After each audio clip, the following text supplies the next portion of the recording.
In today's world, staying up to date and well informed about current affairs is extremely important due to the shifting nature of politics and conditions all over the world. tzta.ca is a media website for Ethiopians and Canadians showing news that is not available on the BBC and CNN for their satisfaction. We offer a current daily news, a monthly digital newspaper, a 3 monthly free online and offline magazine, Amharic radio, and Ethiopian YouTube. For advertisers, we offer banner ads, business directory lists, radio broadcasts, magazine ads, and YouTube ads. Visit www.tzta.ca now to get world news and display your ads. We have also a plan to develop special online business soon. I hope you all know me, and we are privileged to have with us this afternoon the Honorable Ahmed Hussein, the Minister of Families, Children and Social Development, right? Yes.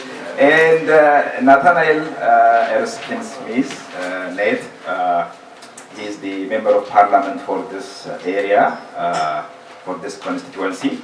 And the first time I saw Ahmed was when he was a lawyer in, I think, in 2012 or 13. I was a court interpreter, and I saw him in court at Old City Hall when he was representing his clients. And Ned, or Nathaniel also, I was helped by his office when my sister's visa was refused in 2000, I think 16 or 17. I did not see my sister for over 15 years, and I went to his office.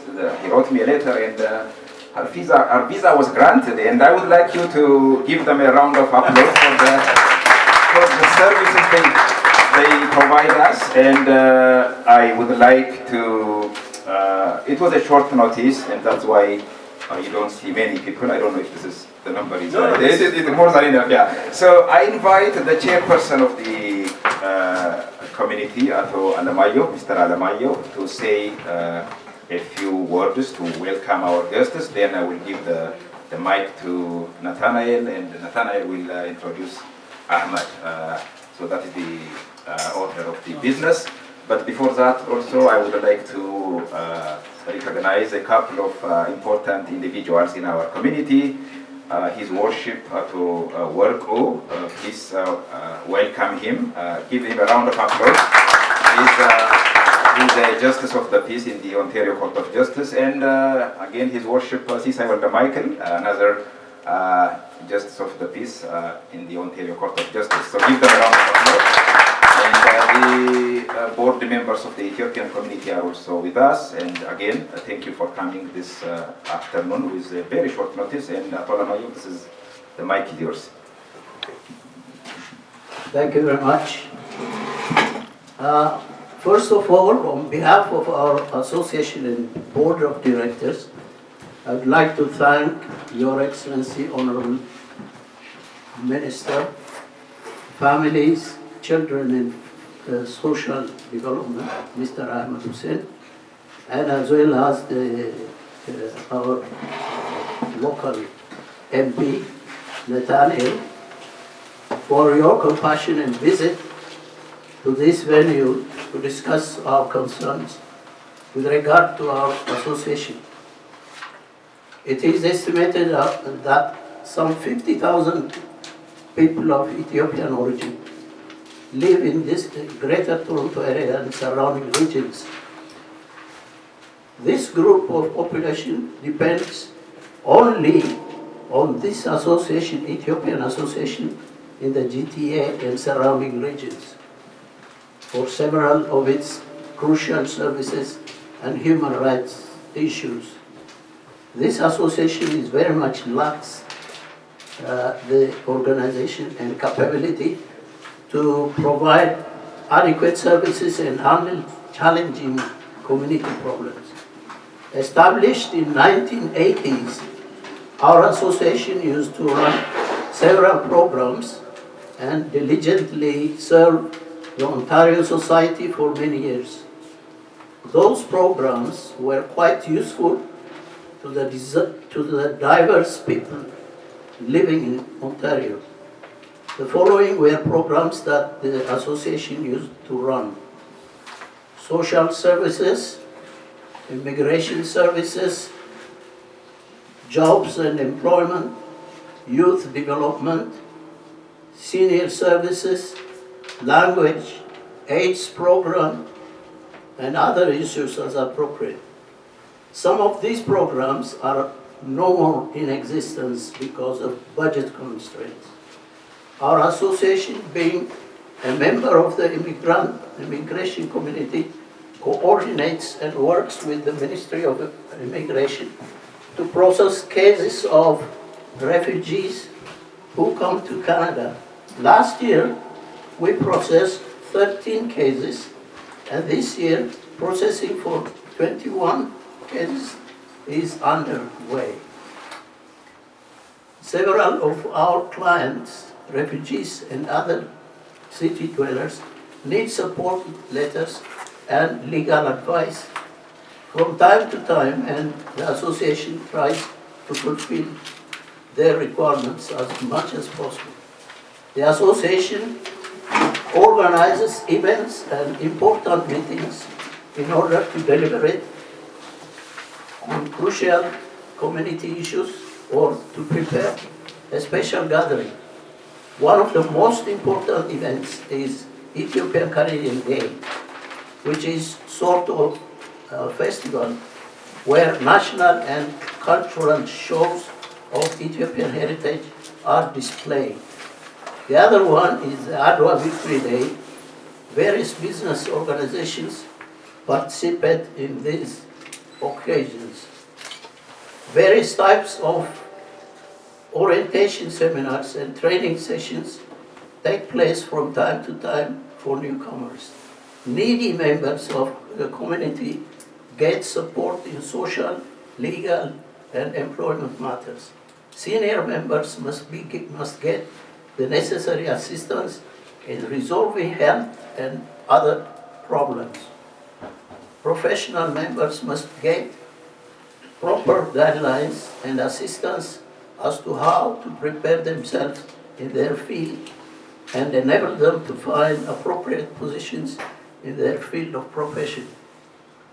We strive to address all barrier problems and provide good and necessary help so that people overcome their difficulties in adjusting their way of life in Canada. All people need real assistance when they are exposed to a completely different situation and different culture. People face difficulty to get a job, housing, acceptance in certain communities. Foreign trained professionals cannot get jobs in their professional field because of Canadian experience requirement. There are quite a few examples of systemic discrimination to avoid hiring someone from different culture, and things become unattainable. This situation and the frustration affect certain individuals, killing their aspiration and moral.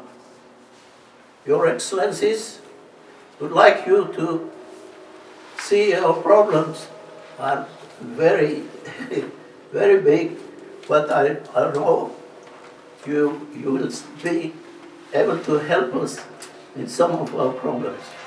Thank you very much. Thank you for coming, and I would like to invite His Excellency. Thank you, Mr. Lamayo. Now, Ned. Thanks very much. So for those who don't know me, I'm Nate Erskine-Smith. I've been the Member of Parliament here since 2015, and our office, we are neighbors. So my office is just down the street here on Danforth, and it's really nice to be here at the association's office because the previous meetings I've had with the board of directors has been in my office, so it's nice to be over here instead. And so, and I'll say just at the outset, so I'm not sure what the plan is in terms of how long the minister's staying. I have a 1-month-old at home, and I've been in Ottawa this past week, so if I duck out early, it's only so my wife doesn't kill me. And I want to introduce also Tanvir, who's taking a picture right here. He works in my office, and so when we hear conversations about how my office has helped people on immigration matters or casework, I get involved where I can, but I've also got incredible staff, including Tanvir, who are able to help our community and serve our community. And so, you know, if you come into the office and you don't see my friendly face, you'll definitely see Tanvir's. And I also want to say, the last time we met, you were talking about different services that were available, and I know the minister will speak to a little bit of funding that might be available. Something that just opened that we had spoken about was Canada Summer Jobs. And so where there are programs, you know, immigration matters, of course, our office will always help on immigration matters. Rarely is there funding that we are directly responsible for as local members of parliament, but Canada Summer Jobs is one. So if you guys are interested in having summer students for this association, or any of you are involved in businesses and are interested in employing students over the course of the summer, be in touch with my office. The deadline is February 24th, but it's a really important program locally. And you know, thinking about what the minister is responsible for. So I mean, immigration obviously it affects so many people's lives here in Canada. I was very pleased to hear of the increase in the number of people that you plan to help through the association in terms of refugees. You know, our country, we brought in, thanks to not only the government support, but also the support of citizens here who are committed to, you know, to human rights and to helping people around the world. We brought in more refugees last year than any other country in the world. Including the U.S. Including the U.S., exactly. And I say that, so Ahmed used to be the Minister of Immigration. I like to think of him, he's the Minister of Issues That Matter, because before he was the Minister of Immigration, and he thought, that's actually, you know, that, it sounds like hard work. No, I need more responsibility, so now he's the minister responsible for a lot of different titles, but fundamentally it means housing, childcare, seniors benefits, the issues that fundamentally matter to all of us on a daily basis and to our families in our communities. So I know there are specific programs, Canada Summer Jobs, New Horizons, but I want to pass it over to Ahmed. He's got, I think, an important announcement, but also wants to run through a little bit of the funding available as well. Well, thank you very much. Thank you very much, and thank you for really helping me connect with your community. Every time that I come and meet Nate in his community, I realize how hardworking and connected he is to the community. I was there for your campaign launch and relaunch and a number of things, and I find Nate to be like an example of a really hardworking MP who wakes up every morning thinking about how he can represent his constituents in a much stronger way, and your connection to him and the fact that we were able to meet like this is another example of that. I also want to thank the Ethiopian Association. Some of you, we know each other. I've appeared before both of these gentlemen in court as a lawyer, and you know, but I know some of you and others. I'm happy that you took the time to come and meet with us today. One of the things that distinguishes us as a team from previous governments, and especially the Conservatives, is our approach is different on two levels. And we can talk about challenges, and challenges are there to be solved, and we have solved a lot of them. But it's how you approach things, right? So two things that are different from us is, one is we believe in engaging like this. It's you know, in the past this wasn't common, where members of parliament, ministers would come and sit with communities and listen and take notes and go and try to respond to that need, right? The second difference is, and it relates to a lot of the things you talked about, is we fundamentally as liberals believe in investing in people and investing in communities. The other side believes in cutting services. That's the difference. And a lot of the things that you spoke about, we've been able over the last 4 years to bring a lot of those services back and increase them. And unfortunately, when you are running an organization and for many years you provide a service and it's cut for 10 years, and the hopper, to get back, even if we bring back the funding, you may have lost that capacity. So you have to get back into things again, and it's not easy. But I'm happy to share with you that we understand that. And so one of the things that we've done is something that no other government had done before us, which is to bring back not just program money for organizations to do programs, but to also help them with capacity building. So one of the things I fought for as a backbench MP is to give capacity building money to African and Black Canadian organizations, because a lot of them do the work, they have the credibility, they have the relationships, but they don't have the capacity to grow and touch even more people, even though the need is there.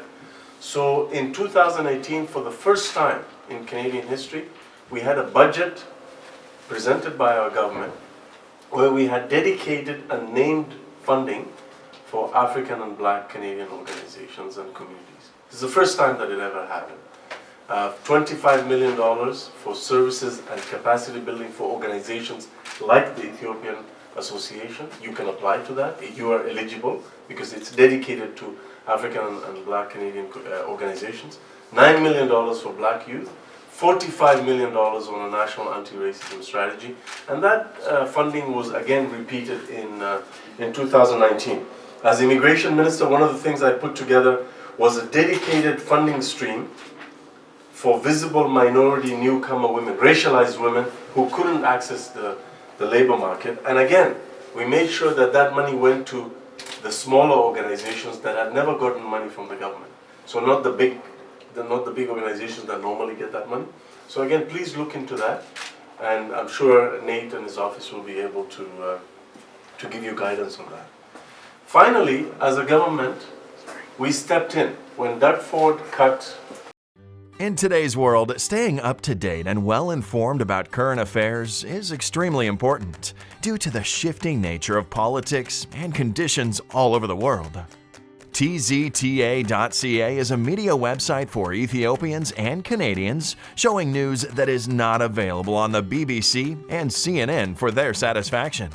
We offer a current daily news, a monthly digital newspaper, a 3 monthly free online and offline magazine, Amharic radio, and Ethiopian YouTube. For advertisers, we offer banner ads, business directory lists, radio broadcasts, magazine ads, and YouTube ads. Visit www.tzta.ca now to get world news and display your ads. We have also a plan to develop special online business soon. 1.7% type of thing. So use that and build social housing for folks in the community. And again, and if you're not ready, because some organizations are not even ready to go to that level, there is something called seed funding within the co-investment fund. If you're able to get a piece of land and you feel that it's valued at a certain price and you think you can start to build housing but you don't know where to begin, approach us, then apply for the seed money, and that will enable you to hire an expert and to put together a proposal. So we're actually helping you to help yourself. So that's one. The second fund is called the Rental Construction Financing Initiative. That's 100% financing.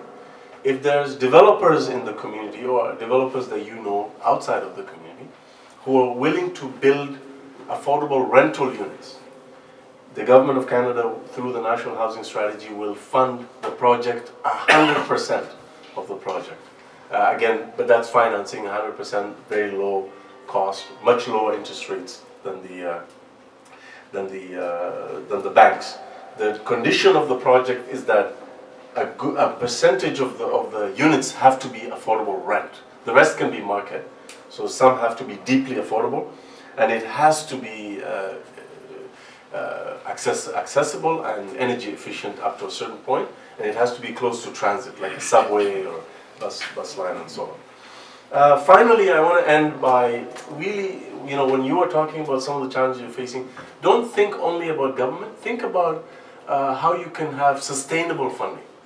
So there's a whole model out there that uses private sector and business ideas to do community work and social good. So the social enterprise model. So the simplest example I can give you is if you open a coffee shop and you're making money by selling coffee and pastries, but you're using the profits from the coffee shop to fund a shelter or to fund even charity work in Ethiopia. Like, it doesn't even have to be in Canada. That's called social enterprise, and it's been around for a long time. But the government has never been involved in that area, except now. So now, under my ministry, there's something called the Social Innovation Fund that will support organizations that are doing social enterprise. So there's $755 million there. Out of that, the first 50 million has gone out now. It's called the Investment Ready Fund. It is to enable you to increase your capacity as a social enterprise to even get to the point where you can apply for the remaining 705 million.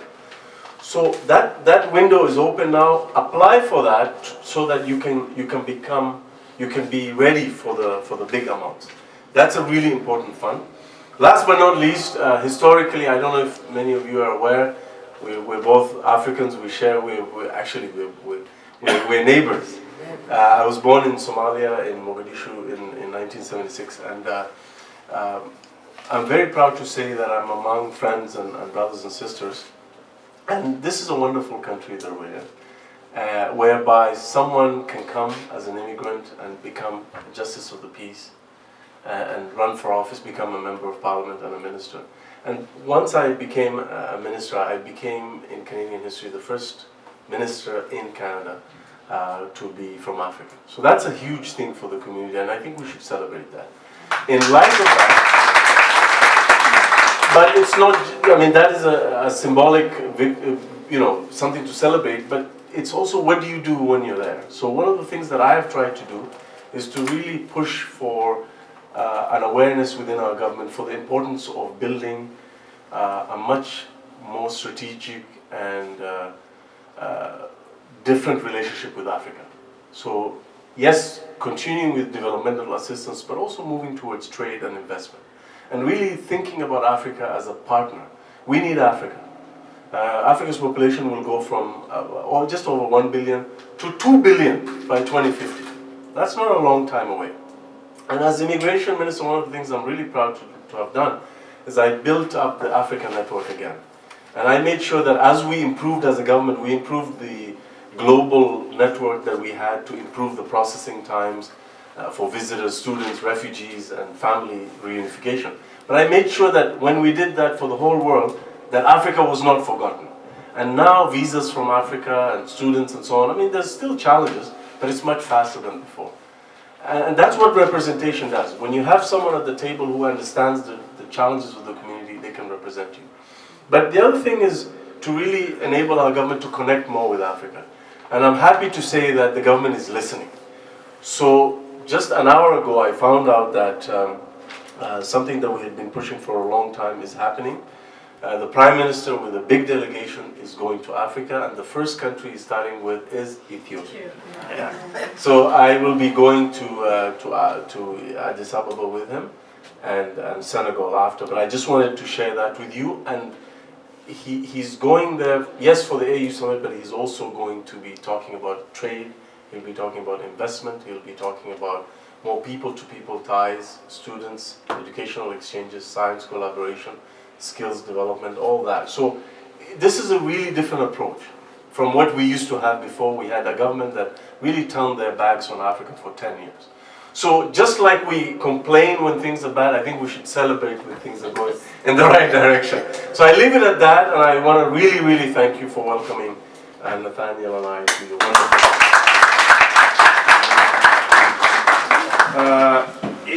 If it were not a short notice, we would have prepared that delicious Ethiopian food. So next time we'll do that, I promise. And the other thing I want to say is when Ahmed talked about traveling to Ethiopia with the Prime Minister, he mentioned many things except two important things: human rights and democracy. I hope you will hear that. that is one of the most precious thing Canada could transfer to Ethiopia, especially the independence of the judiciary. Correct. You know how fundamental it is in our legal system here, and that's what lacks in Ethiopia, independent judiciary. Because we don't have independent judiciary in Ethiopia, we experience all sorts of things. Election rigging or frauds could not be resolved amicably, and there are political prisoners. So I hope Ahmed will raise this thing. So I am very grateful that out of their very busy schedule, they are spending an hour with us. You can imagine how important is an hour for a minister and a member of parliament. So thank you again, and now I give you the opportunity to ask questions or to say a few things. And I see my friend Professor Teshagar. He's a law professor at Thompson River University in British Columbia. So welcome to. Yeah. So slowly, our number is growing. So now question time. First, I would like to invite senior members of our community to ask questions or to make comments. Then others will follow. So let's be fast, and let's try to keep it, very short, 2 minutes. I will keep my timer, and then I will catch you at 2 minutes. Okay? So, okay, Gazain. Okay, my question is more related with media. As you speak, Yeah. there are so many opportunities concerning, to apply. There are fundings, but the community, these marginalized communities, like historically marginalized communities, didn't know where to apply, how to apply, because they don't have the awareness. And in the mainstream media, we are not represented as as represented properly. So what do you have? What's in stock? Concerning this idea, and the other The thing, idea of media. the idea of investing or supporting the local medias in the communities to create awareness. What's happening in the Community media. I think he can answer. So it sort of early days, I would say, in that there's been significant funding allocated for supporting local news and support, but because it's a very tricky thing where I'm not asking you about the local fund, the local media funding. Okay. I'm asking how do you use the local media to teach or to create awareness, in the grassroots levels About these funding, opportunities. that you have Yes. in stock. Okay, good. Because we are cut off from the mainstream media, Yeah, so we don't have what's happening out there. I see. Yeah, so for my part, locally, I would say we reach out in a few different ways, which is we try to establish connections with people involved in specific organizations, because we know that in Beaches East York, okay, you can read the Toronto Star, local funding opportunities are not going to get in the Toronto Star, or you can read the Beach Metro or the East York Mirror. They don't have the strongest readership, and oftentimes they will cover, a hyper-local event rather than funding that is available. We do make ourselves available for, in our office, we send out householders, we send out newsletters. We also then meet with leaders, whether on the board or executive members from a range of organizations, from hospitals to organizations like this one, and we make sure we're highlighting at all times the funding opportunities that are available. And at the end of the day, it comes down to, I think, building those relationships to then say, when we've sat down together, and the last time we did, you outlined, here are the services we used to have, here's the funding that we've lost, what funding might be available to replace that, and we identified a few different areas, and then now that Canada Summer Jobs, as an example, is open, but Tanvir's already sent it on over. So it's I think, for me at least, locally, it's about building bridges and establishing relationships, because I can't expect all of the organizations in Beaches East York to know to go to a specific government website to find out what's available, and then a different government website to find out what's available, and then a different, because they're all posted in different places. So it really comes down to the local member of parliament's office, but that's a very biased perspective as a local member of parliament. It's true. The MP's office can really provide guidance and support about navigating all these different funding and also supporting your application. Thank you. Masarat, then Miki. Masarat. Yeah, I would like to say thank you for coming from your important time. I think last day I'm an interpreter. I think I saw you in the escalator, Brompton Court, when you're younger. Oh, my lawyer days are Yes. My question is, I think it's in your jurisdiction, the youth issues. Yeah. And I think something you didn't mention is about the youth violence and also apprehension of children, which is, it's in fact on a major level in the in the minority community. And the youth violence is an alarming stage, and as the young, the newcomers, maybe they didn't experience it, but for the rest of us who have raised children, who have lived in Canada, it's quite a traumatic journey. And being a minister, and also being coming from the Somalian community, that it's impacting greatly that community. So I would like to know, like, what kind of mark are you going to leave in your ministry time to reform this situation? Or fair enough. I think that's a very fair question. First of all, the children's aid societies and child advocates and all that, that's provincial, that's not federal. Like they run the programs. We give them a transfer of money to under the Canada Social Transfer. We fund the system, but they actually it's under provincial jurisdiction. Having said that, I didn't just work with the Somalian community. I worked with 65 different communities, mainly from Africa, but other parts of the world, in Alberta, in Ontario, in Nova Scotia. So I do have some experience on what works. Yes, what are the challenges, but also what works. I would say for children's aid and taking children away from their culture and their religion and their language is deeply traumatic, not just for the family but also for the children. And I found that when we succeeded, we were able to succeed because we came up with a solution, as a community I'm talking about. Not the Somali community, I'm talking about the groups that I worked with. In Edmonton, for example, I worked with the Rwandan community, the Burundian community, and many other African. In fact, the main advocate for the African organization was a gentleman from Ethiopia. So the reason we were able to succeed is we didn't just complain. We said, you guys are doing this as an Alberta government, here's a solution. One of the first things that made a huge difference was we went back to the community and we asked a lot of community members to consider becoming foster parents. So before we said that, no one in the community was a foster parent. After that, we worked for a number of years, and when more and more people became foster parents, when there would be a situation in the community where a child would have to be taken away from the family, just because we have to admit there are some parents who are not, for various reasons, not able to take care of their children, that child wouldn't be taken away from the community or from their heritage and religion and culture. They would be given to another family in the community who probably know the other family. So it would be less traumatic, right? So that was one. The second thing that we did was we worked with a very reasonable and friendly minister for children and family services at that time in Alberta, who understood that issue.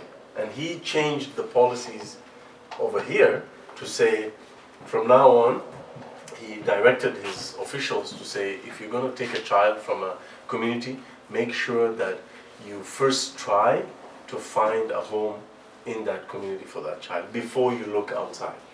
And that made a huge difference. And so that's why I left that, and I came back to Toronto to do law and stuff. But that made a difference. So I think the community has to do some work, but I also find that the system is not inflexible. Like you can change the system, but you have to bring a solution.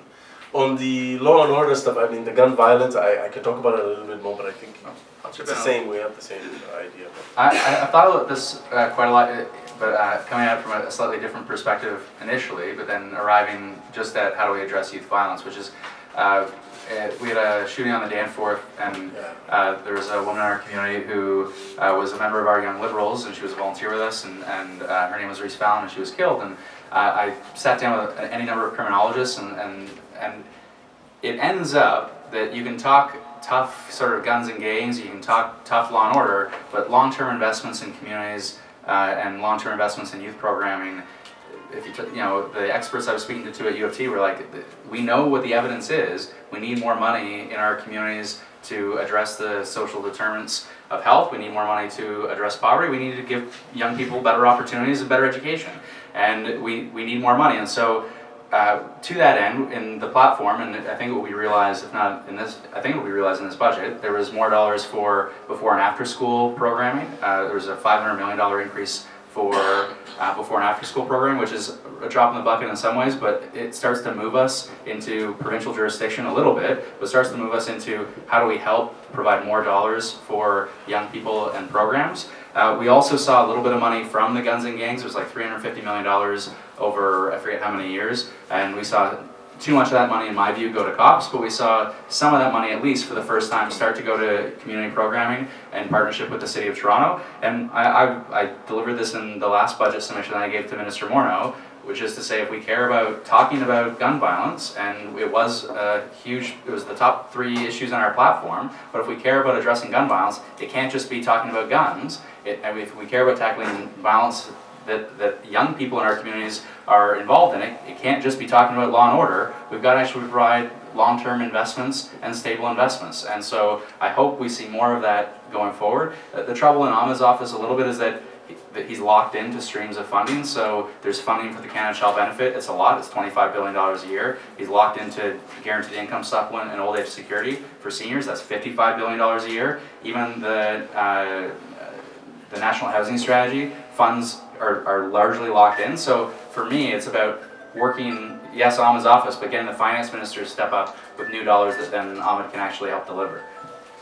One thing that has worked on the ground is when a young person makes that first mistake and goes to an institution, a prison, if they're left alone, they're idle, and then they connect with other individuals, and they don't really gain any skills. So one of the programs that has worked really well is a program that initially started in Saskatchewan with First Nations offenders, and then was copied by the Black and African community here in Ontario, where on the first day that person comes into jail, they enroll them in a training program for the trades, for the construction trades or the building trades. And as soon as they walk out of prison, they're put into one of the unions for the building trades. And that program has a huge success rate, and it has completely stopped these people from reoffending. So it's good for society in terms of community safety. It's good because they start to work and pay taxes, and they succeed. So there are programs like that I think we need to invest more in, and Nate is absolutely right. That's the kind of approach that we have to have, not just on the enforcement side. Thank you. Iskander, I give you first, then Miki. Is it okay if we take 2-3 questions? Yeah. In today's world, staying up to date and well informed about current affairs is extremely important due to the shifting nature of politics and conditions all over the world. tzta.ca is a media website for Ethiopians and Canadians showing news that is not available on the BBC and CNN for their satisfaction. We offer a current daily news, a monthly digital newspaper, a 3 monthly free online and offline magazine, Amharic radio, and Ethiopian YouTube. For advertisers, we offer banner ads, business directory lists, radio broadcasts, magazine ads, and YouTube ads. Visit www.tzta.ca now to get world news and display your ads. We have also a plan to develop special online business soon. Just 3 months here. So yeah, I'm also want to ask about professional jobs, for especially my concern is professional women. We know, like, for we have to keep women economically strong so that the families could be strong and become better. But for professional women, including me, I see in my community they're being very much rushed by the social services so that they can keep their children in a school or basically in a preschool and child cares. They get stuck into survival jobs, which are very much low paying jobs, and they got stuck there. And instead of really inputting in this community, better jobs and getting, because the baby steps they do to get their professional jobs is somehow very much pressurized by the social services to get into any jobs, Yes. literally. So is there anything that you're really doing to really somehow accommodate professional women to get where they should be, and also to make, because it has to be sustainable. I think whatever we do today has to be sustainable for professional women to get their jobs. And the other thing I want to ask is, like as a newcomer, I see when we get to the social services, we somehow become really independent on our social workers, and we kind of live on the mercy of them. But if the policies they are allowed to do for us could be given to us, would be really helpful for the newcomers. We don't know what is allowed for them to do for us and what is not. So it depends on the personal behavior of our social workers these days. So can you really somehow